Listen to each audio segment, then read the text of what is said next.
साहारपड़ा कुकुड़ा घर उद्धार है गोखर साप।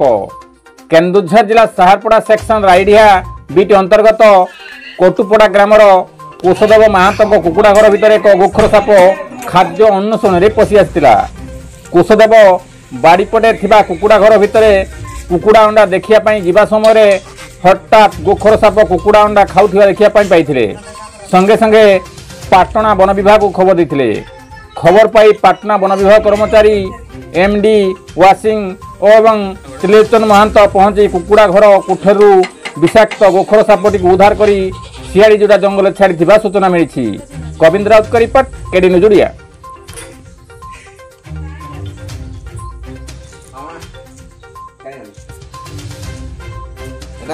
वीडियो करूची